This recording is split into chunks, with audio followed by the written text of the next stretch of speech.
The millionaire father returned from his business trip, and he froze in shock when he witnessed the scene before him. His little daughter, dressed in a filthy, tattered pink dress, was holding her 8-month-old baby brother in both arms. Her voice broke with sobs as she pleaded, "Please don't hurt me and my brother anymore." From that very moment, every secret hidden inside the house began to unfold. Samuel Walker sat in his cold office. At 43, he owned and worked from the top floor of Central Park Tower in New York, one of the most luxurious buildings at the heart of the city. On his desk rested a gold-plated pen and a thick stack of files. He signed each page like a machine, the crystal chandelier light glinting off the Rolex on his wrist. The tailored suit fit perfectly across his broad shoulders. The Italian leather shoes gleamed beneath the desk. Everything around him spoke of wealth, success, and power, the very things any American man might dream of. But inside, his heart was hollow. Samuel had once known a happy family. Sarah, his first wife, had been the light of his life. Emily, their first daughter, used to run around the yard with her soft brown hair bouncing in the wind. And now there was Michael, the baby boy only 8 months old, born in the middle of loss. The day Sarah left this world because of hemorrhaging after childbirth, Samuel felt as though his life had been drained away. 8 months had passed, and he had not once sat down to play with Emily, nor had he held Michael in his arms. He buried himself in business trips, paperwork, and numbers, as if running away from memory. During that time, Veronica, his second wife, appeared like an angel. Once Sarah's close friend, she had stepped into the house with a gentle presence, soothing everything broken with her sweet, radiant smile. To Samuel, she was the devoted woman he needed. If Sarah had been light, then Veronica was the salvation of his life. She held both children as if they were her own, caring for them with the tenderness of a model mother. Seeing that, Samuel felt reassured. He thought, at least the children have a woman at home. That is better than growing up with only a cold father. He was always grateful that she carried the burden he had abandoned. Today, after a month away on business, Samuel closed the last file. He stood, catching his reflection in the tall mirror on the wall, his face stern, his eyes weary. Suddenly, a thought crossed his mind. He wanted to go home early without telling anyone. He wanted to bring a small surprise. Maybe Emily would run into his arms. Maybe Michael would smile when he held him close. The thought softened him for the first time in months. Samuel took his coat and walked out quickly before his secretary could ask another question. The luxury car sped along the road leading back to his suburban estate. That house had once been filled with laughter, once warm with life. Now it was a place Samuel rarely touched, stopping only between trips. Today felt different. He wanted to see his family. The iron gates opened and Samuel stepped into the grand hall. Everything was unusually still. The golden glow of the chandelier fell across the marble floor. He set his briefcase down on the table and removed his coat. Then, from somewhere deeper in the house, he heard the faint sound of a child's sobs. Michael. The sound pierced the silence. Samuel froze. Amid the weak cries, another trembling voice followed, small and broken. "Please, don't hurt me and my brother anymore." Samuel's body stiffened. It was Emily. His daughter's voice, choking, pleading. His whole body tensed, his heart seeming to stop. He moved forward slowly, following the hallway, and stopped just out of sight behind the frame of the doorway leading into the living room. The scene before him made it hard to breathe. Emily, 6 years old, her brown hair tangled, her pink dress stained with dirt, sat huddled on the floor, her small arms wrapped tightly around Michael. The baby's face was red, his cries relentless, his tiny hands reaching out and clinging to his sister. Emily bowed her head, her shoulders trembling. Standing across from them was Veronica. She wore a tight red dress, her blonde hair styled perfectly, her face heavily made up.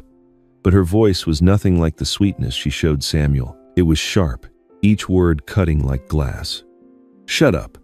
How many times have I told you, do not bother me?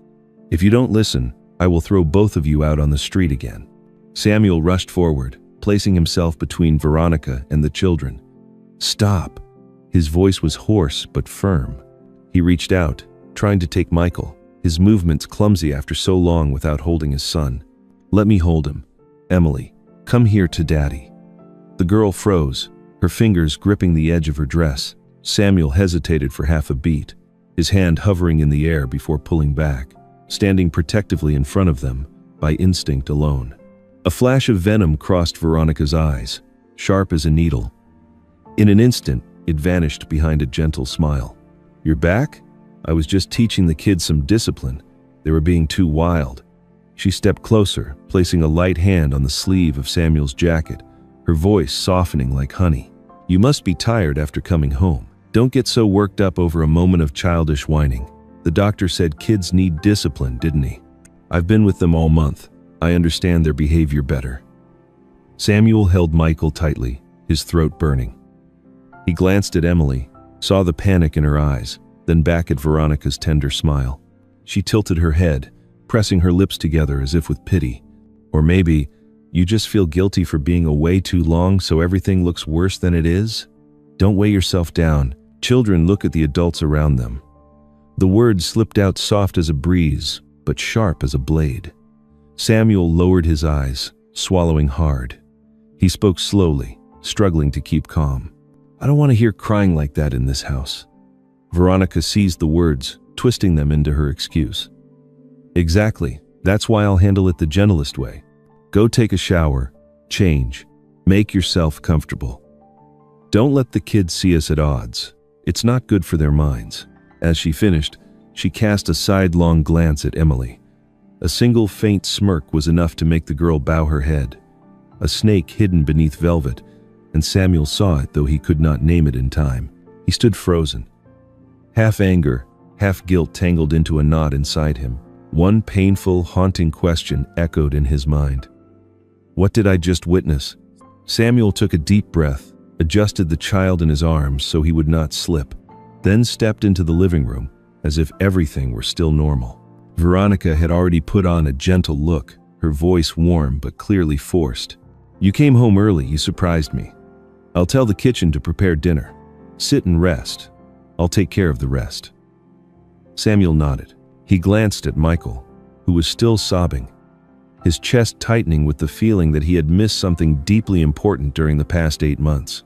Veronica snapped her fingers lightly, and the housekeeper appeared in the kitchen doorway.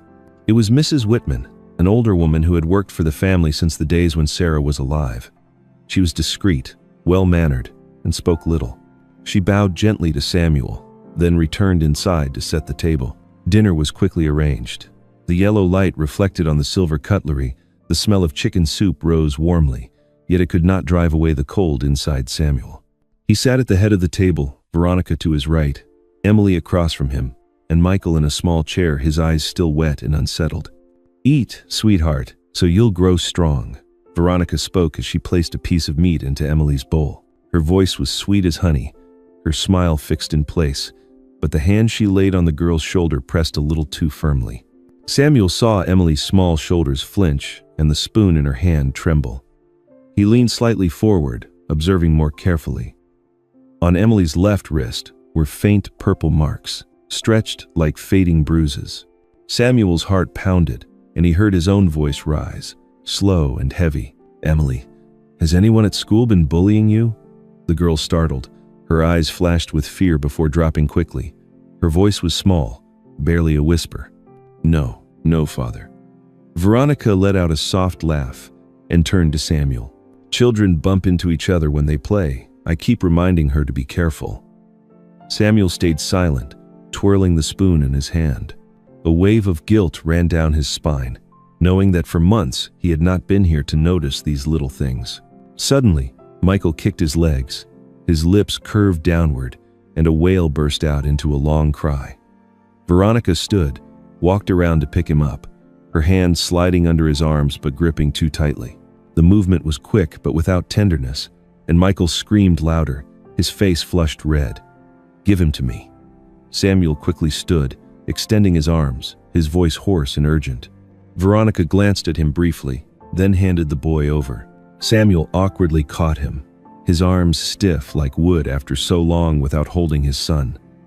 Emily lifted her head, her eyes filled with both surprise and hope. Samuel adjusted his hold, bringing the boy closer, rocking him gently. Michael kept crying, but his sobs grew less sharp, and Samuel's own breath slowed with each steady pat on the boy's back. "You're safe now. Daddy's here," Samuel whispered. The words left his mouth, and he suddenly realized how long it had been since he last said something like that. Dinner dragged on slowly. Veronica kept starting conversations to fill the silence, bringing up a new investment portfolio, asking Samuel about his business trip, sometimes turning to Emily with a half-hearted question, as if to prove she cared. Mrs. Whitman stood quietly in the corner of the room, her hands clasped together. She did not interrupt once, but when Samuel caught her gaze, he saw in her eyes an unease she could not hide. He was about to call her over, but Veronica had already offered dessert, leaving his question caught in his chest. When the meal ended, Samuel set his napkin on the table and spoke calmly. "I'm going upstairs to change and look over some documents. Emily, make sure you brush your teeth after you finish eating." "Yes, Dad." Emily's reply was faint, her eyes flickering quickly before dimming again. Samuel pushed back his chair, lifted Michael, and handed the boy to Veronica. This time, he noticed her hand more closely, her thumb pressing into the child's side with a practiced reflex. Samuel pressed his lips together and said nothing. He turned away and walked toward the stairs, the wooden steps creaking softly under his feet. At the fourth step, he froze. He had heard the faint clinking of glasses, the scrape of a chair, and then Veronica's voice dropped low, sharp as a blade slicing through silk. "Listen carefully. Remember what I say. If you dare open your mouth to your father, I will throw you and your brother out on the street. I swear it." There was a pause, followed by the sound of quick, shallow breathing, surely Emily's, and then a strangled whisper. "Please, please don't. I'll stay quiet. I won't say a word." Samuel stood paralyzed, his hand gripping the banister until his knuckles turned white. His heart pounded against his ribs as if trying to break free. His mind flashed with the images he had just seen Veronica's shifting voice. Sweet one moment, venomous the next. His daughter's terrified eyes, the bruises on her thin wrists. Michael's cries in arms that were not his own. Downstairs, Veronica's tone shifted again. She gave a thin laugh and spoke louder, just enough for her words to slip through the stairwell. "Good. Finish your food and then I'll give you dessert." Samuel still did not move. Sweat dampened his palms even though his body felt cold. He swallowed hard, but his throat stayed dry, as anger and guilt wrapped around him, squeezing until he could hardly breathe. Mrs. Whitman stepped softly out of the kitchen, her shoes making almost no sound. She paused, her eyes lifting briefly toward the staircase, as if she knew someone was there but dared not look directly. She placed a folded towel on the lower banister, a small, discreet gesture that felt like a message. Samuel bit hard on the inside of his cheek to steady himself. He knew he could not simply walk away as if nothing had happened. Yet he also understood that a single outburst now might frighten those trembling little hands even more. He tightened his grip on the railing, drew in a long breath, and forced the breaking wave inside him back down. And so, he remained there on that step, listening to the pounding of his own heart, the faint clatter of a spoon against a bowl, and the rise of a new and unmistakable command within him, a vow he could not delay even one more day. Samuel's hand still gripped the banister. He inhaled deeply, released it, then returned to the dining table and spoke a short sentence to bring dinner to an end. After that, he went into the study, closed the door, and stood in silence for a long time by the bookshelf. That night he did not sleep, only listening to the small footsteps of his children and the whispers echoing down the hallway like needles piercing skin. When the sky turned pale, he washed his face with cold water, adjusted his collar, and walked straight to the kitchen. Mrs. Whitman was placing dishes onto the wooden shelf. She was the elderly housekeeper who had lived in this home since the time Sarah was a young bride. She was quiet, meticulous, and always kept the proper boundaries. Hearing Samuel's steps, she froze, her thin, dry hands still holding the cloth. "How were the children while I was away?" Samuel asked. His voice was steady, but his eyes could not hide the exhaustion. She hesitated, looked down, then sighed. "Do you want the truth?" Samuel nodded. "I only want the truth." She set the cloth down, speaking slowly so as not to stumble over her emotions.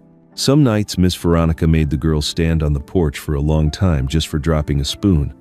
One night I found her holding her little brother, sleeping in the storage room because their bedroom was locked.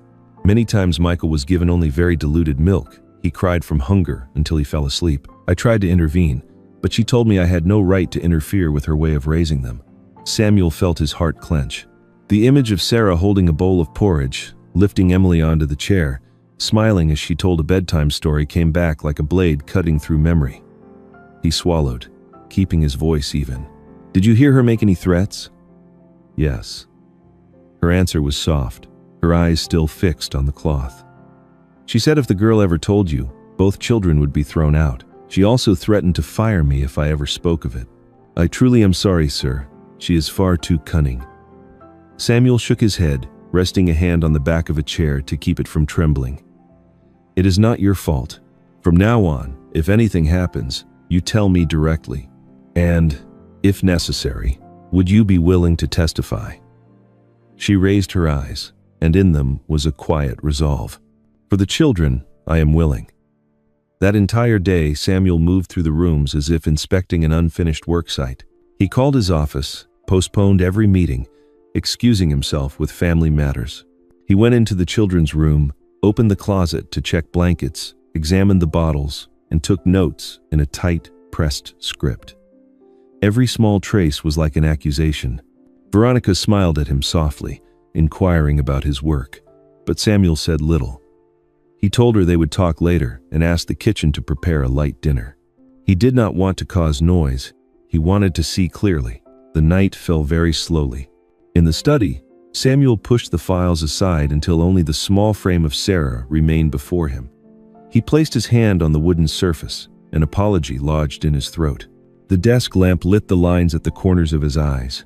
Outside in the hallway, the wind whistled faintly through the crack of the door. Then came the sound of hesitant steps, stopping at the threshold. The door opened slightly. Emily stood there, holding Michael tightly as he dozed, her eyes swollen and red as if she had been crying for a long time. Samuel rose quietly, afraid of shattering the fragile shell wrapping his children. He took Michael into his arms, feeling how light the boy's body was and how uneven his breath came from exhaustion. The faint smell of watered-down milk clung to his collar. He motioned for Emily to sit, pulling a chair so they could be at eye level. But the girl still sat on the edge, her back stiff, her eyes flicking often toward the door. "Dad." The small call was barely a fragment of breath. Then it faded. Samuel nodded, as if to say there was no need to force out more words. He patted Michael's back in an even rhythm, catching the faint gurgle of the boy's stomach. Emily pulled her sleeve down to cover her wrist, her fingertips brushing the frayed hem of her dress, her legs drawing up at times when a distant sound stirred in the hallway. The air in the room was thick with pauses, as if every sentence wanted to rise, but then retreated again. Samuel handed her a cup of warm water. Emily received it with both hands, sipped a tiny swallow, her eyes still fixed on the outline of the doorframe as though expecting someone to walk in. He wanted to ask 1,000 questions, but stopped himself, afraid that even one misplaced word might make her retreat further. He chose instead a neutral phrase, light as placing a blanket over her shoulders. "Sit here where it's warm." The girl nodded, let out a short breath, then lowered her eyes. As her sleeve slipped back, a purple mark surfaced for a moment, and then vanished like a fish diving into dark water. Samuel saw it but pretended not to, his chest tightening with partial understanding and with the weight of not yet having enough proof to name the rest. Michael drifted into drowsy sleep, his small hand clinging to Samuel's collar as though it were the last anchor he had. Samuel stayed perfectly still, afraid that even the smallest movement might wake the fragile fears trying to lie quiet. "It's safe here." His voice was just above a whisper, its warmth carrying more than the words themselves. Emily gave a faint nod, her lips quivering as though she meant to speak, but then she fell silent. Outside, the wind slipped through the crack of the door in a thin line, rattling the key hook. The girl flinched, her hand curling back in a reflex born of long practice.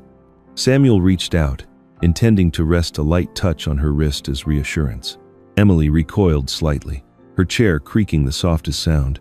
He froze instantly, his hand suspended in the air, then withdrew it as though from a flame. The silence thickened with another layer. Inside his chest, a question broke loose. When did the distance between father and daughter become this wide? My own child. Is she afraid of even my hand? Samuel stood still for a long time after Emily pulled her hand away. He drew in a deep breath, placed Michael back in the crib, and pulled the blanket over him. Emily sat curled up on the chair, hugging her knees, her eyes still swollen. Samuel bent down, speaking slowly so she could hear him clearly. Sleep here tonight. I'll be right next to you. Emily nodded, her hands clasped tightly together. Samuel dimmed the light, closed the door to his study, and walked into the empty hallway. The silence of the night seemed to swallow every breath. He could not sleep. Images of Sarah and her warm smile rose again and again out of the darkness. He opened the door to his late wife's old room. A faint fragrance still lingered on the shawl that hung behind the door. Samuel opened the wardrobe and pulled out the small drawer where Sarah used to keep Emily's cards. A thin envelope slipped off the edge of the drawer, caught against the wooden rim. On the front was the handwriting he knew so well. To Samuel. He froze. His hand trembled as he opened the letter. The slanted handwriting seemed like Sarah's voice speaking to him. If I am no longer here, please protect Emily and Michael. Do not place your trust too quickly in anyone. Believe in your child's eyes. When she is afraid, she will not know how to lie. Samuel sank down onto the floor, the paper quivering with his breath. His mind filled with the sight of Emily clutching her little brother, her dress torn and filthy, her eyes wide with fear. Michael had felt so light in his arms, his breathing broken from hunger and exhaustion. A wave of grief surged through him, no longer a vague sense of guilt, but a sharp, searing ache of fatherly love that tightened his chest. He pressed the letter against his chest, closed his eyes, as if hearing Sarah's voice guiding him word by word. I am sorry, Sarah. From now on, I will protect our children. He opened his eyes, stood, folded the letter carefully, and tucked it into the inside pocket of his jacket as though sealing a vow. His hand brushed the picture frame on the shelf. From that moment, the decision became simple. He would return to being a father in the truest sense. He held the letter against his chest for a long time, until the hallway light flickered faintly with the wind. When he finally rose, his back ached, but inside him a cord had tightened, pulling him straight forward. The next morning, Samuel woke early. He brewed coffee, listening to Mrs. Whitman's footsteps in the kitchen, the faint clink of a spoon. Veronica appeared soon after, neatly dressed, smiling, as usual. Did you sleep well? Today I'll take Emily to her music class. Let's have an early dinner tonight. Samuel gave a restrained smile. I have things to do at home. You keep to your schedule. He said nothing more. All day he remained calm, as if smoothing the last crease on a suit, yet his eyes never left Veronica's movements. By mid-afternoon, she received a call, lowering her voice. All right, 10 minutes, in the back garden. Samuel stood on the porch, a coffee cup in hand. He changed course, circling along the stone path, and stopped behind the row of poplars. The back lawn was still, without wind. A stranger entered through the side gate, a man in his 30s, wearing a dark coat, a thin bag slung over his shoulder. Veronica approached him, her smile no longer the gentle one she wore inside the house. Right on time, Caleb. The man shook her hand quickly. I only have 10 minutes. Are you sure about the authorization? Veronica lowered her voice. It's a large sum. I want to bring it in early. The trust is under Walker's name. If the signature is transferred, I'll gain control. Caleb glanced around, then pulled out a thin stack of papers. I need more proof you have the right. The marriage certificate is there, but the proxy signature for the family fund is still missing. Walker isn't a fool. Veronica gave a cold smile. Don't worry, he's busy playing the perfect father. As for the rest, I'll get it another way. Caleb folded the papers. No more than 2 weeks. After that, the plan will be harder. Thank you. Veronica touched his hand with a familiar gesture. Keep it quiet for me. Samuel stood behind the trees, his heart pounding heavily. He had heard enough to understand where the blade was pointing. It wasn't just the shouting in the kitchen, not just the threats on the stairs. This was a step across another line. Caleb left through the side gate. Veronica lingered a moment, adjusted her hair. then walked back into the house with a calm face. Samuel still didn't move. He opened his phone, the black screen reflecting his own face. 3 tasks lined up in his mind, as straight as ruled lines. Protect the children, preserve the evidence, and call an old friend who knew the law. He went back inside, passing through the living room. Emily was stacking wooden blocks for Michael, glancing now and then toward the kitchen. Her eyes flicked toward him, still carrying some caution, but there was also a small glimmer. Samuel paused for a second, laying his hand gently on his daughter's shoulder. "You're here with me," Emily nodded, her lips forming a faint word. "Yes." Samuel kept walking, his hand gripping Sarah's letter inside his jacket pocket. His heartbeat surged not from fear, but from a late awakening turning into action. He knew what he would have to face, and he understood something else, chilling in its simplicity. She isn't only mistreating my children, she is plotting for the inheritance too.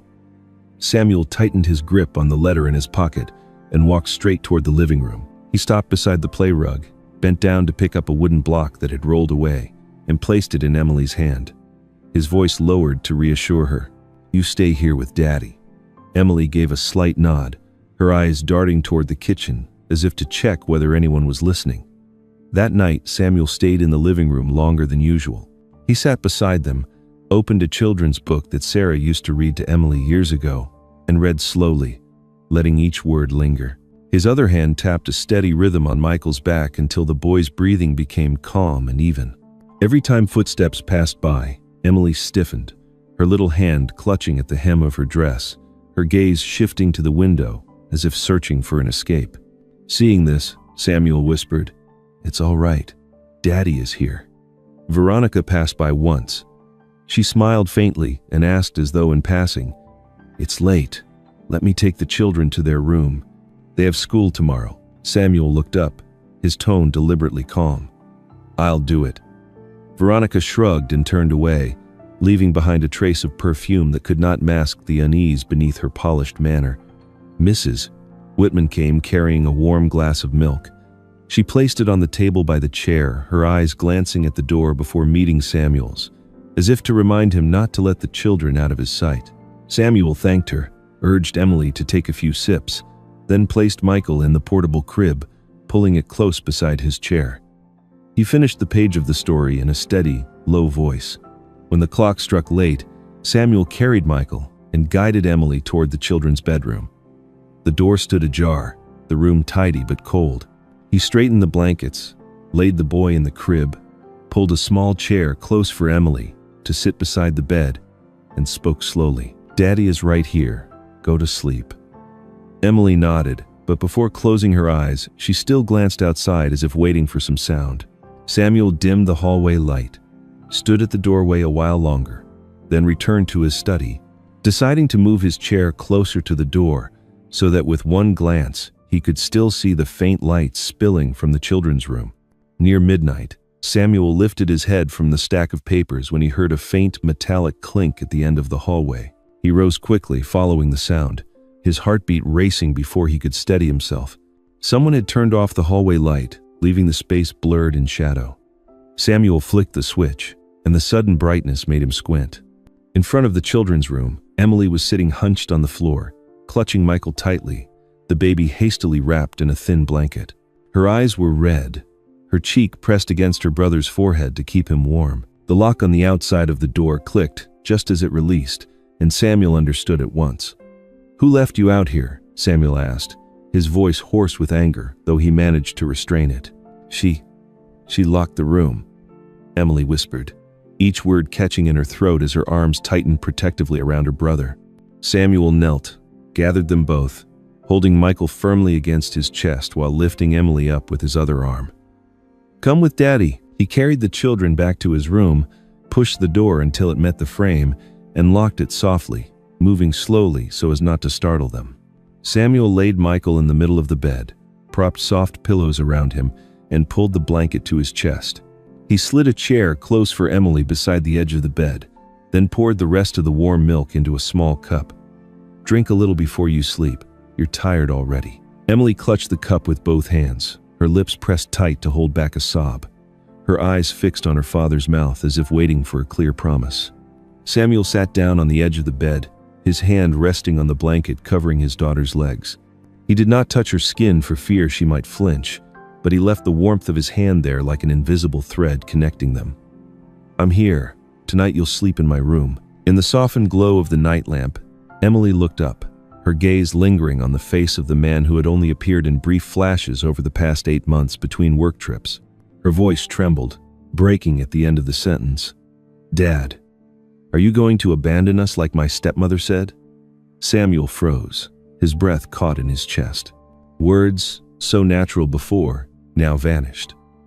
For a long moment, he could only pull the little girl closer and hold her against him. His chin rested on the crown of her head, the familiar scent of milk and child sweat burning his eyes. He did not know how to answer without sounding late, without sounding false. He only repeated the one thing he could be certain of. "I'm here."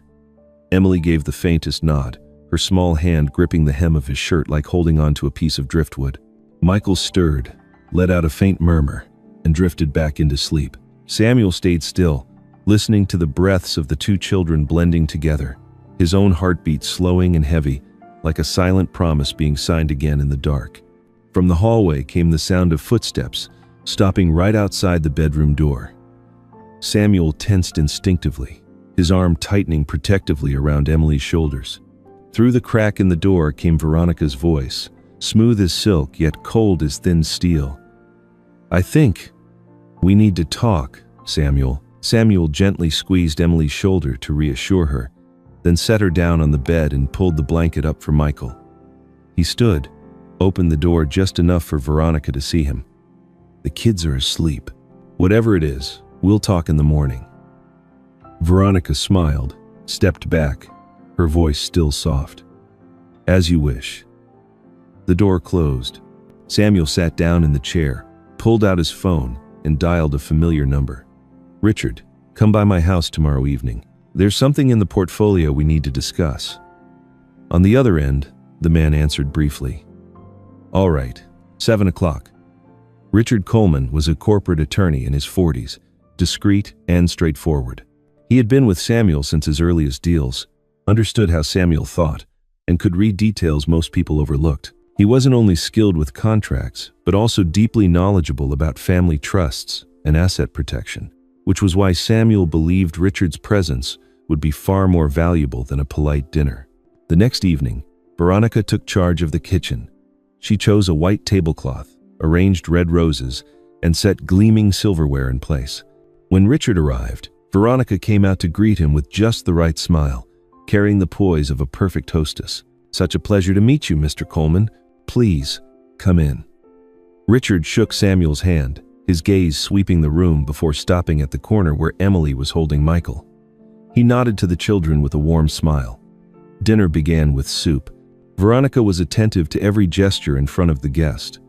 She placed the tenderest piece of meat into Emily's bowl, bent down to wipe a trace of milk from Michael's lip, and spoke with honeyed sweetness. "Eat up, darling, so you'll grow strong." Emily replied softly, "Yes, ma'am," then tried to lift a small spoonful. Samuel glanced over. On his daughter's shoulder, Veronica's hand seemed casually placed, but her fingers pressed down hard enough to make the fragile muscle tighten. Emily's face tensed. The spoon trembled. Samuel kept his expression calm, as if he hadn't noticed, but a burning heat rose in his chest.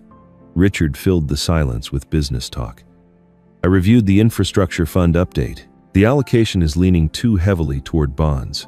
"How long are you planning to stay defensive?" Samuel answered briefly, while setting his hand on the table as a signal. "I need to review the structure of the family trust. I'll have you look it over." Veronica's eyes flicked quickly, then she smiled again. "Mr. Coleman, you're always so thoughtful, always keeping the family's security in mind." When the main course was served, Richard turned to ask the chef about the sauce. He looked away for just a moment. Veronica leaned close to Emily's ear, her voice as thin as a blade. "Remember this, if you so much as whisper a word, your little brother will pay the price." Emily froze, lowered her spoon, her eyes downcast. From that moment on, she ate no more. She sat silently, her hands tucked under the table to cover her wrist, still marked with old bruises. Samuel noticed the motion. He lifted his glass of water, concealed a long, steady breath, and set it down firmly in its place, as if placing a small period on the decision he had just made. After dinner, Veronica poured tea. "I'll take the children upstairs first." She bent down, picked up Michael, and smoothed Emily's hair in front of the guests. "Come on, sweetheart." Emily stood up. Before leaving, the girl glanced at Samuel for a second, her eyes waiting as if asking whether it was safe. Samuel gave a small nod. "Go on, I'll be up later." The living room was left with just the two men. Richard set his teacup down, leaning back slightly into the chair. He talked a bit more about the fund, then lowered his voice. "You want me to review the trust structure, don't you?" Samuel answered shortly. "Yes, and also the power of representation." Richard nodded. "All right, but let me ask you this." He leaned forward, his eyes fixed on Samuel. "Since the moment I walked into this house, I saw a child flinch his shoulders in reflex from pain, an infant being held the wrong way, and a lady of the house controlling every glance. Did you call me for money or for something else?" Samuel stayed silent for a few seconds. He placed 2 fingers on the edge of the table to keep rhythm, then spoke slowly. "Both, but the latter matters more." Richard didn't rush. He pulled a small notebook from his briefcase and opened to a blank page. "Then let's begin with the truth. Tell me what you've seen, what you've heard, and who you want to protect." Samuel recounted in short fragments, without adding or omitting. The words on the staircase, the lock on the outside of the bedroom door, the bruises, and the threat just now. Richard jotted down a few key words, never interrupting, only nodding when needed. Veronica returned, smiling at the 2 men. "Do you need anything else?" Richard replied politely. "Thank you. The tea was very good." She closed the door behind her. He waited a beat before continuing, lowering his voice further. "My friend, I'm afraid your second wife is hiding much more than she lets on, and I can help you uncover the truth." Samuel looked straight at his friend. In his eyes, the burning anger had settled into a cold determination. "Where should we begin?" Richard left around 9 o'clock. Samuel walked him to the door, kept his hand on the knob for a moment to steady his breath, then turned back into the house. He opened the children's room door slightly, saw Emily and Michael already asleep, pulled the blanket up to his daughter's shoulders, and placed the teddy bear back beside her. Then he closed the door and went straight down to the living room. Veronica was pouring wine, the crystal glass casting a dark red reflection. "I need to talk to you right now." Samuel stood across from her, his voice low and firm. "Emily has a bruise. Explain it to me." Veronica set the glass down, the corner of her lips lifting. "Are you accusing me? I spend the whole day here with the kids. Did you see me cooking, bathing them, watching when they cried?" She grabbed the glass again and slammed it down hard on the table. The stem cracked with a sharp sound, the wine splashing across the surface. "I'll ask again." Samuel did not look away. "What did you do to my child?" Veronica let out a dry laugh. "Do you really think I want to take care of Sarah's children? Can't you see from beginning to end? You never chose me. You only chose her shadow." Samuel froze for a moment. He placed 2 fingers on the table to steady his rhythm. "Stay on point. Answer why the girl has a bruise. Children fall." Veronica folded her arms. "Besides, she's stubborn. She needs to learn to obey. I teach her the way a mother teaches a child." "A mother?" Samuel tilted his head. "Are you talking about Sarah? She taught them by holding them and speaking with them, not by locking doors and threatening." For a brief second, Veronica's face shifted, then turned cold. She leaned forward, her voice cutting. "Sarah, always perfect, gentle, intelligent. Everyone adored her. And me? I was nothing but her shadow. Did you marry me out of pity, or because Sarah asked you before she died?" Samuel kept silent for a few seconds, letting the weight of the truth settle. He spoke slowly, each word striking with precision. "I married you because I thought the children needed a woman in the house. I was wrong, and tonight I corrected." Veronica burst into laughter, her voice thick with resentment. "Corrected? How? By throwing me out? Do you think the court will believe you? You were away for a month on business. Who cared for the children? Me. Who fed the baby his milk? Me. And where were you? Hiding in your gilded office." Samuel did not back down. You know why I called the lawyer here tonight. You know what I saw. And you also know what I heard. Veronica slammed her hand on the table. Fine. Then listen closely. She spat out each word, her eyes blazing as if they were about to shatter. I hate her. And I hate those two children who carry Sarah's face even more. Every time I look at them, I feel like I've lost. I was by your side when you collapsed, while she lay cold on a metal table. But you never once looked at me as the one you chose. Never. Samuel exhaled, long and pained. You're right about one thing. I didn't choose anyone. I only ran from grief. But from tonight on, I choose to stand with those children. I won't let anyone hurt them. Not even you. Veronica tilted her head, her smile stretching like a cut across her face. You think you can take everything back? You forget. I am the legal wife. I have rights in this house, in this trust. If you want to fight, I'm ready. Tomorrow, Samuel said, his voice flat and cold. I'll meet with the lawyer about the trust and guardianship. I'll also speak with the police about abuse if necessary. You should prepare yourself. You wouldn't dare, Veronica sneered. You'll humiliate yourself in court. People will say Samuel Walker couldn't keep his wife, couldn't keep his house, couldn't keep his children. Can you live with that? I can live with their words. Samuel lifted the napkin and set it down neatly, as if signing something in silence. What I cannot live with is the sound of my children crying. Veronica faltered for half a beat, then flared again. Then just wait and see who ends up thrown out of this house. A soft creak of wood on the stairs made them both turn. On the landing, Emily stood pressed against the banister, clutching her teddy bear. Her face was pale, her eyes wide. The small hand slid across the bear's fur, and the toy nearly tumbled down the steps. Emily bent to grab it, her hands trembling so badly that even when she hugged it tight, it still slipped. Samuel took a step toward the stairs, his hand lifting on instinct. Veronica's smile sharpened into something cruel. Neither of them said another word. The air froze around the ragged breaths of a child trying not to cry. Samuel managed to catch the teddy bear, placed it back into Emily's hands, and whispered for her to return to her room.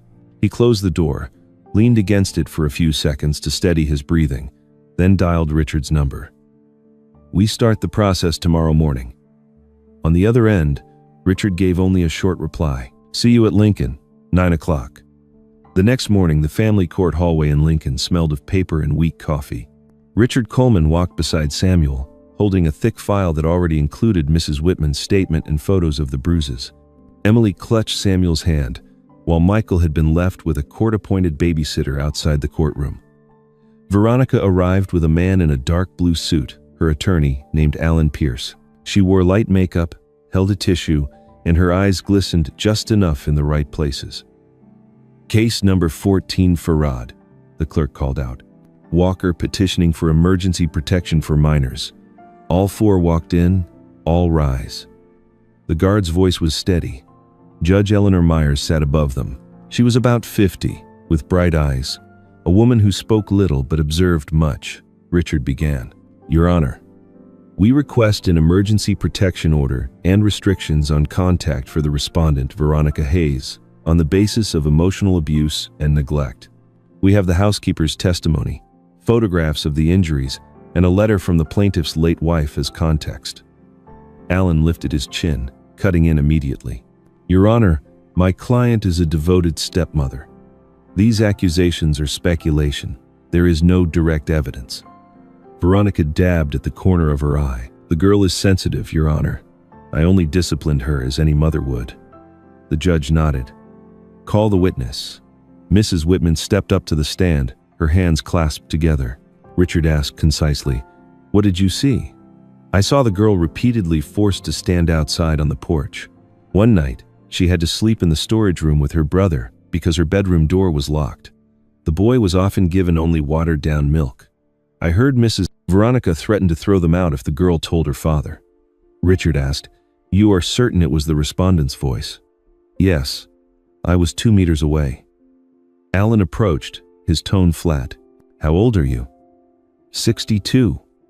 Could your memory have been mistaken in a dark hallway? Number.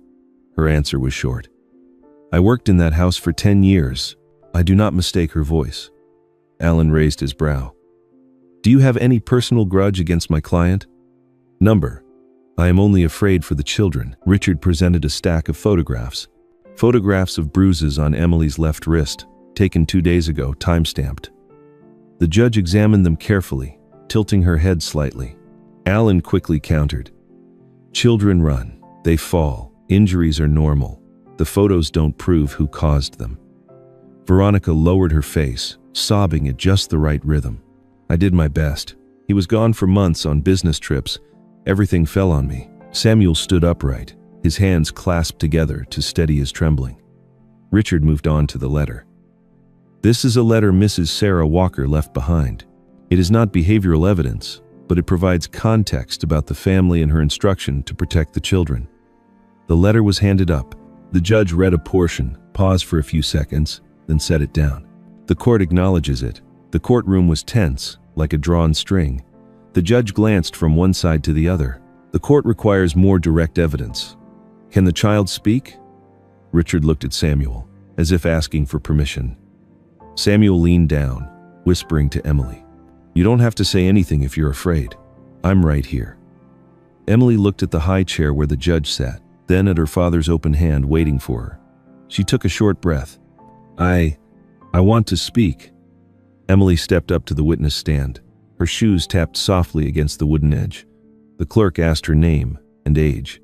Emily answered in a small voice. My name is Emily Walker, 6 years old. The judge nodded slightly, lowering her tone. You only need to tell the truth.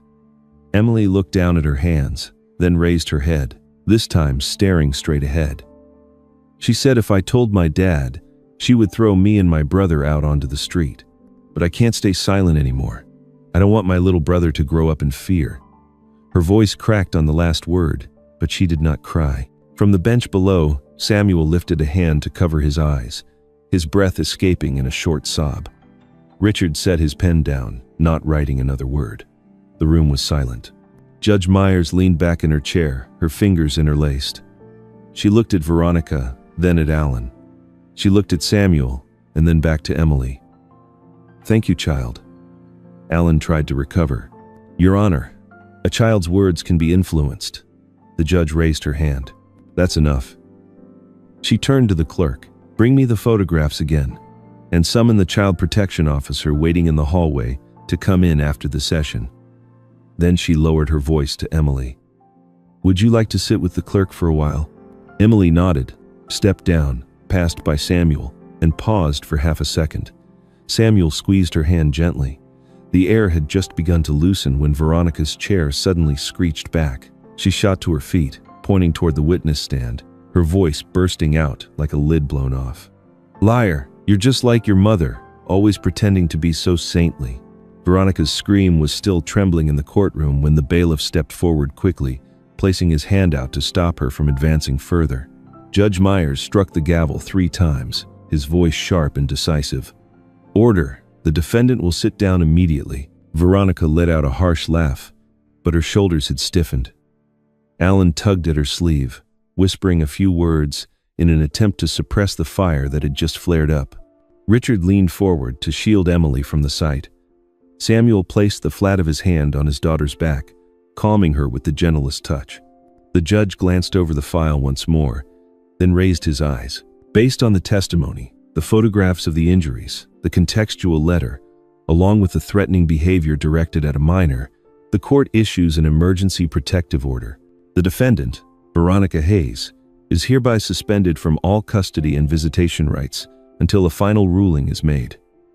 Temporary custody is granted to the plaintiff, Samuel Walker. Furthermore, the court refers this case to the district attorney's office for investigation into child abuse and fraudulent conduct concerning the family trust assets.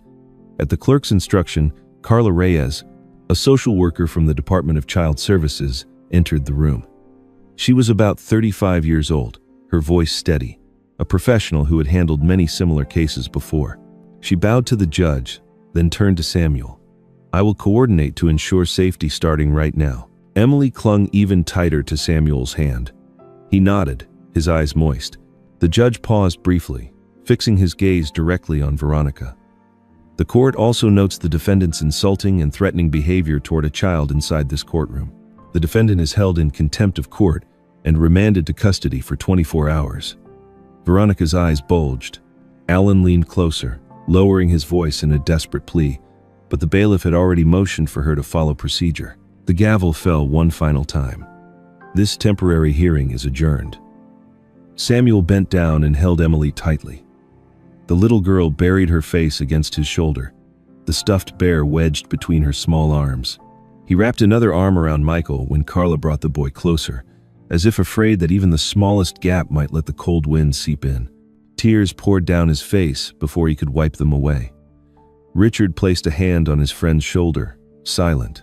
Outside the courthouse, the hallway exploded with the sound of camera shutters and urgent questions. A young reporter from the local station, Jenna Price, held out her microphone. "Mr. Walker, do you have anything you'd like to say to the public?" Richard stepped half a pace forward, raising his arm to shield them. "Make way, please. We are protecting the children's privacy." Samuel only bowed his head, pressing Emily and Michael close against his chest, carrying all three of them through the flood of lights as though walking through a heavy rain. Behind them, Veronica was led out through a different passage, but when she saw Samuel, she jerked violently, her voice hissing through clenched teeth. "You took everything from me. But remember this, Samuel, one day you'll pay for it." Samuel stopped for half a beat. He didn't answer. He pulled Emily closer, one hand steadying Michael's back, his head bent slightly as if shielding them beneath an invisible umbrella. The gesture itself spoke louder than any words. No one will ever touch them again. Richard leaned close to Samuel's ear and whispered, "Go home right away. I'll continue working with the prosecutor and CPS. There will be patrols around your house tonight." Carla nodded. "I'll come by to check the home environment, mostly so Emily can see that the adults are standing on her side." As they walked to the car, Jenna called out one last time, but her voice softened into a blessing. "Good luck to the three of you." Samuel turned his head and gave a small nod. Emily clutched her stuffed bear tightly, her eyes looking out the window, her breathing calmer now.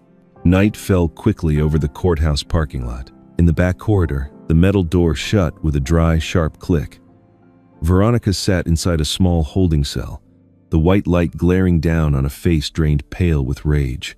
Her hand clutched the bars so tightly her knuckles turned white. The sound of the guard's boots faded away. The room was left with nothing but her heavy breathing and the smell of cold steel. She lifted her head, staring into the darkness between the bars, whispering to herself as if swallowing the bitterness of her defeat. "Sarah, in the end, you still won. But just wait. I swear, once I'm out of this place, I won't leave your husband and children in peace." The steel door closed behind Veronica. Samuel pulled the coat around Emily and took Michael from the social worker's arms. He signed the transfer papers with Carla Reyes, listening as she gave a few reminders about home visits and the children's therapy schedule. Samuel nodded, said thank you, then carried Michael to the car, gripping Emily's hand as if the wind could sweep her away. That night he mixed the milk, told stories, and soothed the children to sleep. The next morning, he called Richard to begin the long legal process. Life carried on like that, one day after another, built on small but steady acts. 2 years later, the sky looked clearer. Emily had grown taller, her hair tied up, her hand guiding Michael as he toddled along the brick path in the backyard garden. A small wooden sign hung on the fence, painted in white letters, "Mama Sarah's Garden." Tomato plants stretched up in green rows, crowned with yellow blossoms. Emily bent down to show her brother how to rest his hand on the stem without breaking it, her voice bright with excitement. "Daddy, look at this. Michael and I are growing tomatoes for you." Samuel sat back in the wooden chair, resting his notebook on his lap. He watched the children, saw in Emily the shape of an older sister who knew she was loved and was learning how to love in return. Michael stumbled forward, his tiny shoes smeared with soil, his face lifted in a wide smile. Samuel's lips curved into a gentle grin.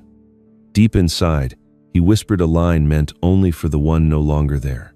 "Sarah, I did it. I kept my promise." Carla Reyes appeared at the back gate, a folder in her hand. She was still assigned to the family's case, though now the visits were only routine. Carla smiled, waved, and said, "I brought the certificate confirming the therapy program is complete. Emily is making great progress, and Michael is developing normally." Samuel rose to his feet and shook her hand. "Thank you for everything." Carla nodded. "Thank you for staying." After Carla left, Emily ran over carrying a basket of seedlings. She dropped onto the bench beside Samuel. "Daddy, can you help me with the stakes?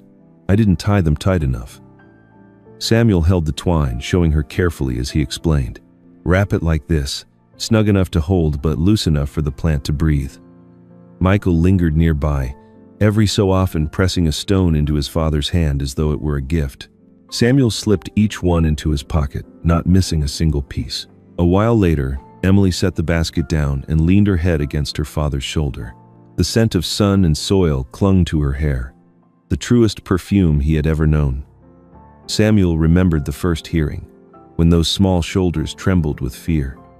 Now they were steady. He asked softly, "How is school?" Emily smiled. "Rosie asked me to be team leader. I told her about the garden, and she loved the story." Samuel nodded. "Tonight I'll make pasta with the first ripe tomatoes. You'll be my sous chef." Emily laughed. "Yes, Daddy." The back door opened, and Mrs. Whitman carried out a plate of butter cookies, the aroma clear in the air. She set it down on the small table, her eyes wrinkling with joy as she looked at the two children. "Have some milk, kids." She turned to Samuel. "There's a letter from Attorney Richard. He sent the schedule for the final hearing to confirm permanent custody." Samuel took the paper, scanned it quickly, and felt as if a heavy stone had finally settled firmly in place. He said, "This afternoon, after your nap, we'll stop by Uncle Richard's office, then go out for ice cream." Michael's head shot up at the word ice cream. Ice cream. Samuel lifted him into his arms, pretending to think. "What flavor will it be?" Michael laughed loudly. "Strawberry," Emily chimed in. "I'll choose vanilla for you, Dad, because you said vanilla goes best with Mrs. Whitman's cookies." Samuel looked at the housekeeper, and the three of them burst out laughing. That afternoon, they stopped by Richard's office. The man shook each of their hands, patted Michael's head, and handed Emily a star-shaped paperclip. "It's done," he said simply. "The rest is just living well."